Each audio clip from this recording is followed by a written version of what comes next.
Today I'm chatting with Dee Worley, known in the world of sports as Dee Foster, a USA and NCAA national and international gymnastics champion.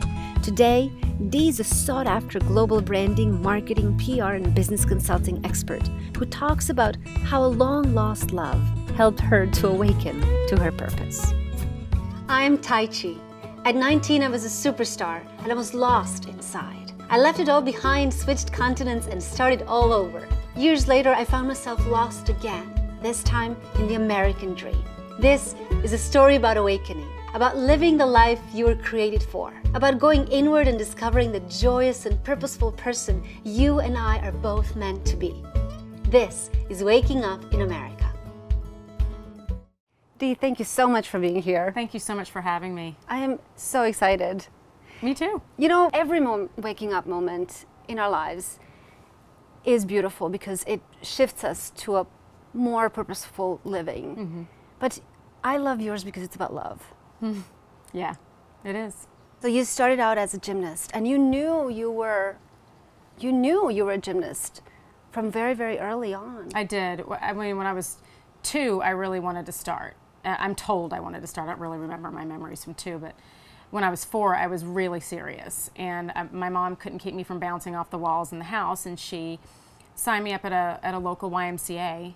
And they said she doesn't belong here. She needs to go to a gymnastics gym, like a real gym. Right. So she registered me at a gym. We were living in Michigan at the time. I was little, and it took off from there. By the time I was 7, I was competing. And then at 10, you actually moved away from your family to pursue. Yes, I moved away from home. We lived in Huntsville, Alabama at the time.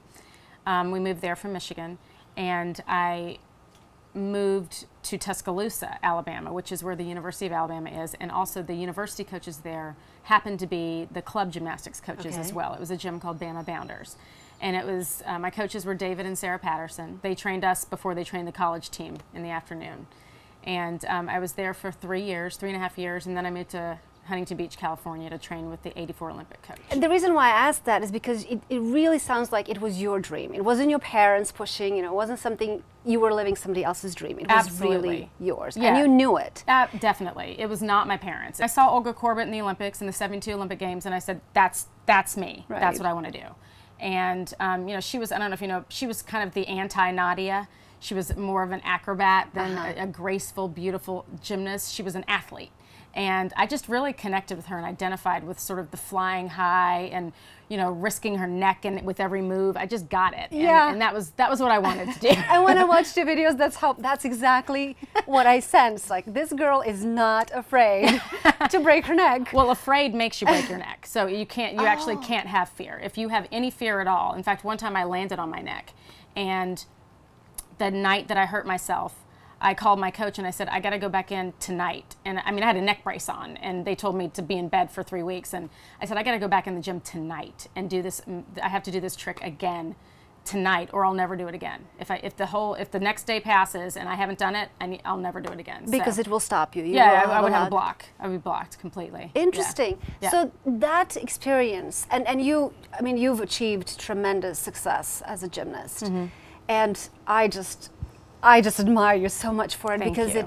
There's so much discipline and strength that just exudes from those videos that obviously made you who you are, helped you to be who you are today. Well, my parents had one rule. My mom always said, okay, if you start a season, you have to finish it. You can't quit in the middle of the season. That's my only rule. I don't care. I really don't even know what you're doing out there. Don't really care. You look cute when you're doing it.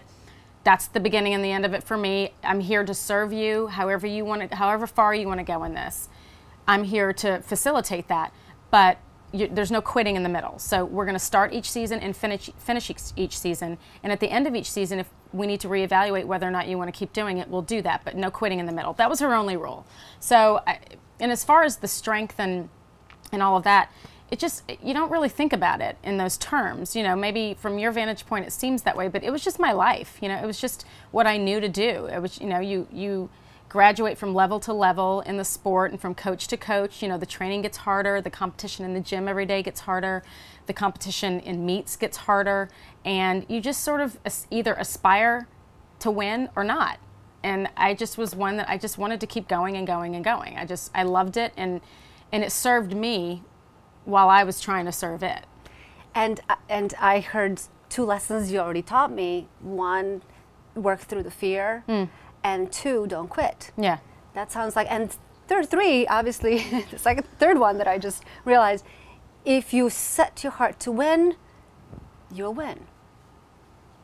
Eventually. Eventually. Yeah, and winning, by the way, may not look like what you think it's going to look There like. you go. Yeah, I mean, Very for me, important. originally winning was making the '88 Olympic team, and that was it. That was my definition of winning, and there were no exceptions. There was no second place. It was that or bust.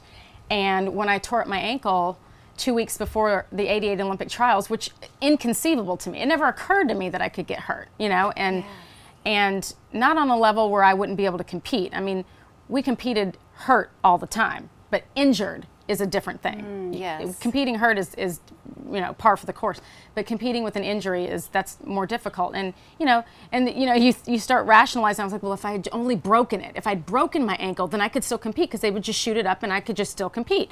But it was ligaments, so there was literally nothing holding my foot together. So I couldn't walk, and so it just never occurred to me that I wouldn't win in that way. And then, unbeknownst to me, the most fulfilling part of my career ended up being my college career, which was 4 years after the Olympiad. And I never dreamed that the best part of my career would be the last 4 years of it on a team with 13 other people, 14 other people who had the same goal as me and were pushing me towards that goal. I was pushing them towards the goal. It was about the team championships, not the individual championships, which is, why I wear this ring a lot, because this was our team championship that we won together, and it's just a bonding unit for us, and it's just, no one can ever take it away from us. No one can buy this ring. You had to earn it. It's kind of our badge of honor, and we're all married now with children and everything, but that's kind of our thing. That's our thing together. Being a part of, something you're part of together. Yeah, and that ended up being winning for me, is being on a team. Interesting. Yes. Yeah. Yes. Define your winning. Very important. Yes. So here you are living your dream, not somebody else's. Totally and believing you're in purpose. You're within your purpose, on a team. Everything is aligned. Everything's beautiful. Where did you get lost? I got lost, well, really the first instances of real bitterness setting in my heart was my senior year of college.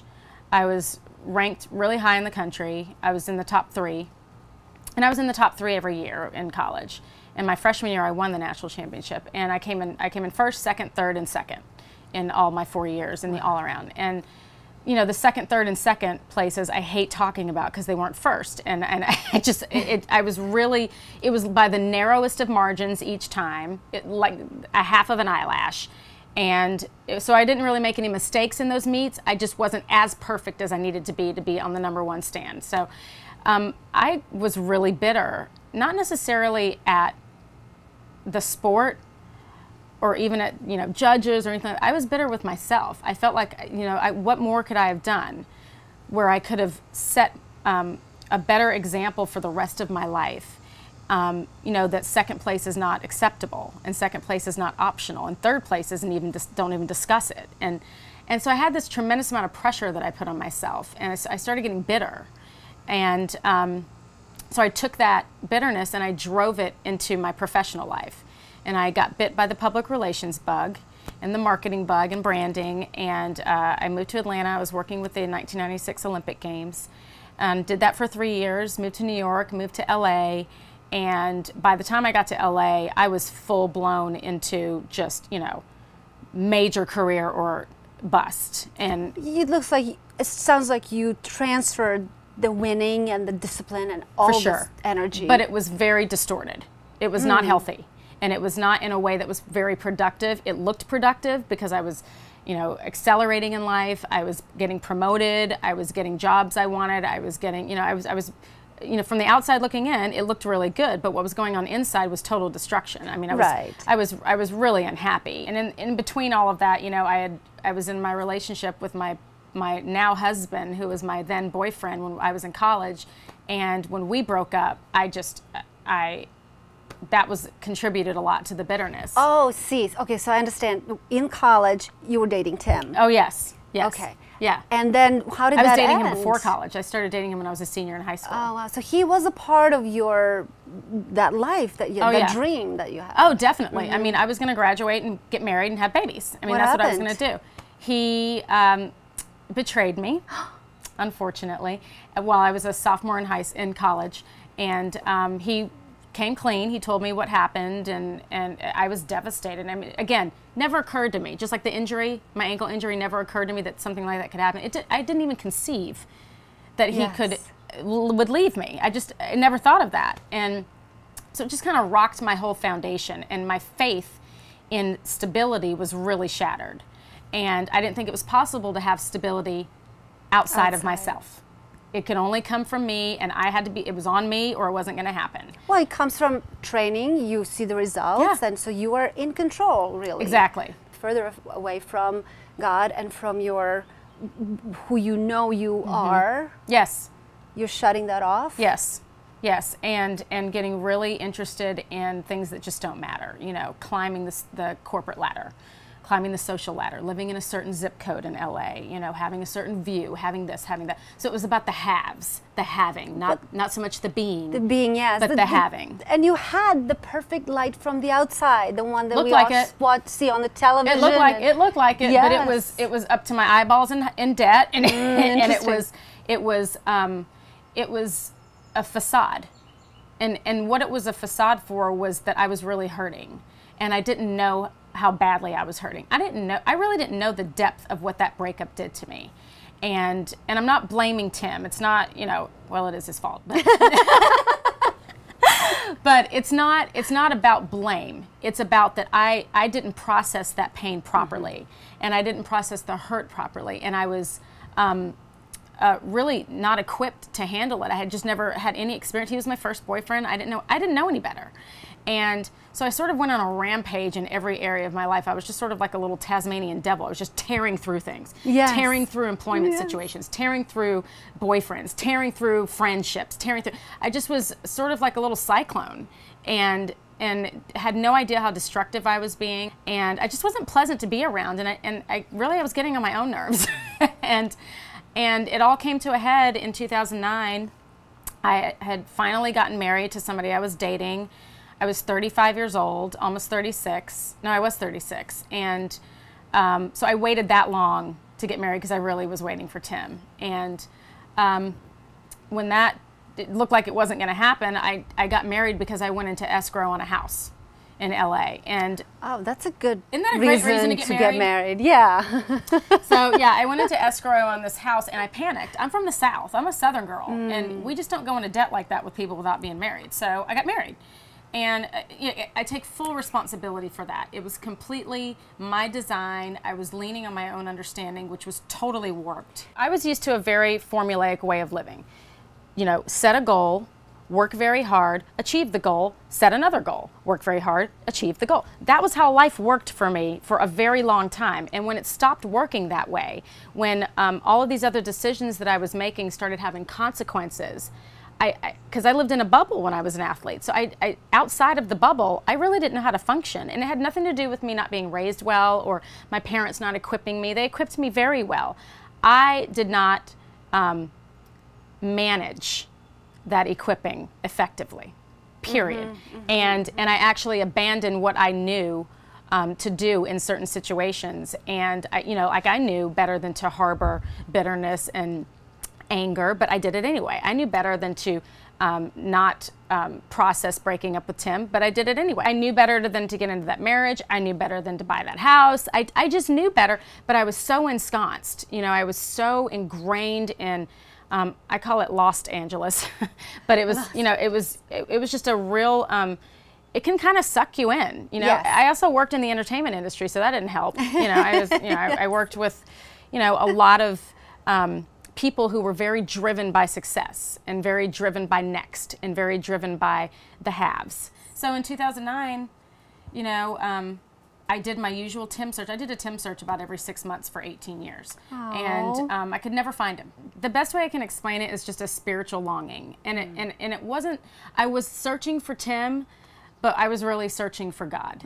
And you know, God functions through people. He uses people. Yes, absolutely, yes. And to love another person is to see the face of God. Yes, that's right. So the human that God used in this case was Tim to bring me back to God.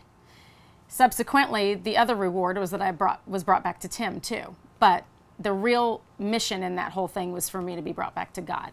And you know, I had been just really sort of, it was a distant bell, my faith. It was you know, I would get really convicted at Christmas time, really convicted at Easter. And I reached out to Tim on Facebook. He friended me back. We talked on the phone, and within the first 5 minutes, he asked me why I was lukewarm for the Lord. And wow. Yeah, he heard it right away after not having spoken to me for 15 years. He knew he was hearing somebody else. Oh, he was hearing the facade.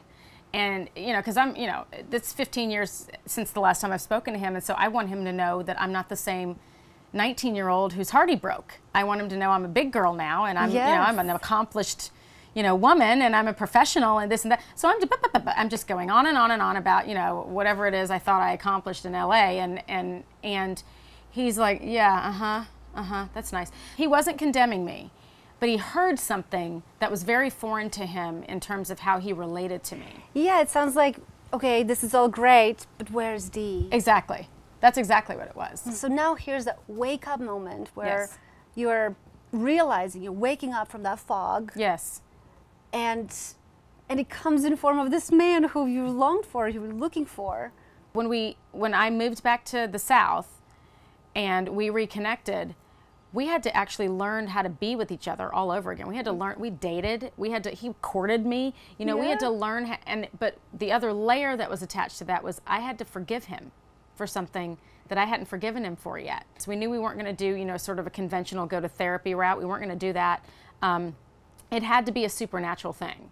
And because my healing it was so old, you know, these were old wounds. Yes. And all of a sudden these scabs are getting picked all over again. And I'm going, wait, I haven't been mad about that in a long time. And wait a minute, so that's your kids, and those should have been my kids. And so it was a whole, but what happened was I ended up falling in love with his kids immediately. So how could I be, there was this strange dichotomy. How can I be angry that they aren't mine? Because really they are mine. I mean, I get to have them now, you know, and they're just, I mean, the creme de la creme. They're the amazing human beings. And so I fell in love with them right away.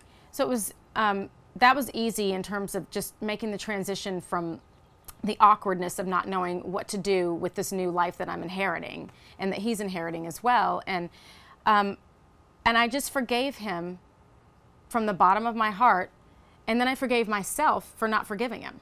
I had to forgive myself for harboring that bitterness and that anger and that pain for that long and having it make decisions for me. You know, that pain really steered the ship for a long time. Yes. And led me to different decisions and making different choices that I otherwise would not have made had the pain not been there. I couldn't do it in my own strength. I couldn't forgive him on my own. I couldn't, you know, meet his ex who happened to be the person that he left me for when I was younger. I couldn't do all of that on my own. I couldn't do that in my own strength. I needed help to do that. And once I finally did it, it was kind of like a big monster in my mind. And once I actually did those things and just kind of dove in, very similar to when I was an athlete, you know, I would be introduced to a new skill and it would seem daunting and scary at first. And then I would do it for the first time and be like, oh, that's nothing, I can do that. It was really the same thing. I was able to transfer that same mechanism into that. So your waking up moment helped you to get back together with Tim and have this beautiful life, but it also allowed you now to be who you were always meant to be, a winner, not only on the gym floor or in PR world, but winner at life. As a wife, you know, as a mom, and he was just really instrumental in my growth. You know, he kind of ushered me along, encouraged me, but also gave me the space to learn what I needed to learn on my own, to rediscover God in a new way. At a different age, you know, I'm a different age now, I'm more mature now. So he gave me the freedom to do that without sort of crowding me and saying it has to be this way or it's, you know, his way was his way and my way was my way, and we met in the middle, and you know, it hasn't been easy, but it's been very fulfilling. And now we're sort of on the other side of everything and just really starting to enjoy each other. And we call it perfecting our dance. We have a dance called Our Life Together. And so we're starting to perfect our dance now. And it's just getting awesome. And we're looking forward to the next 70 years. And so Dee, now you're you have your own company. Yes. And you're in your power shoes, but in a different way. Oh, yes. Yeah. All the angst, all the bitterness, all the climbing, now I'm all about how can I help other people.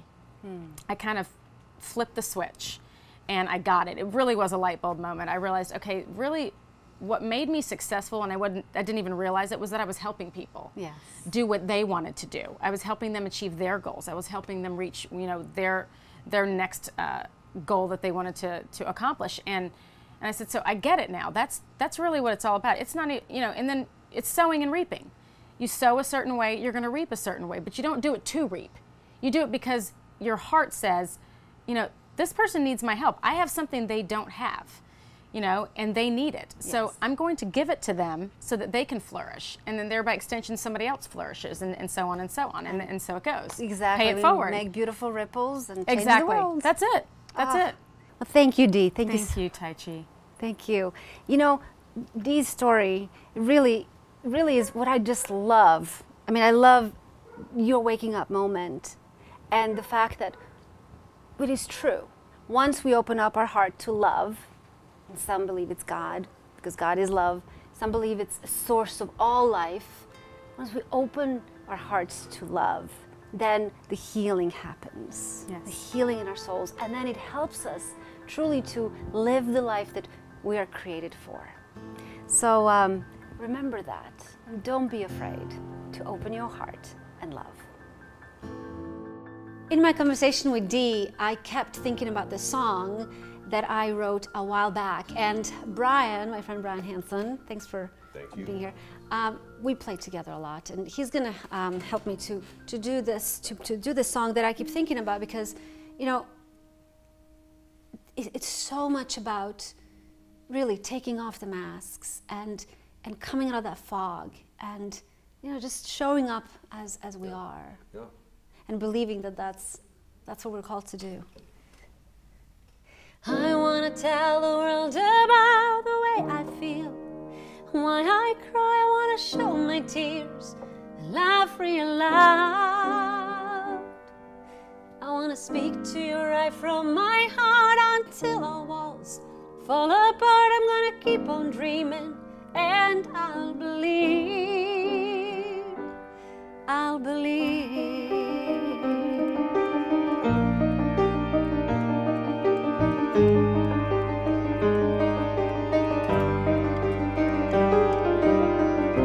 It isn't cool enough to have a dream in your heart, to have hope when it seems like hope is gone.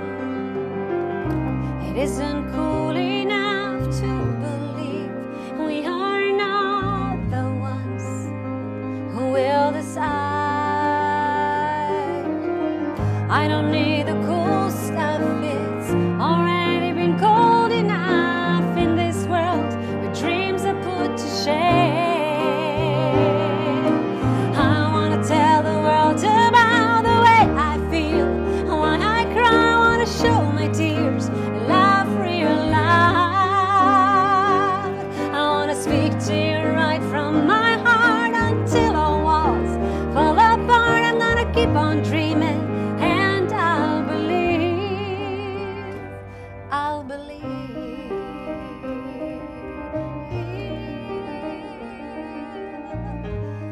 For more stories about waking up to live the life that you're created for, visit us at wakingupinamerica.net, where you can find our community and all kinds of tools to help you to wake up from somebody else's dream and live your own.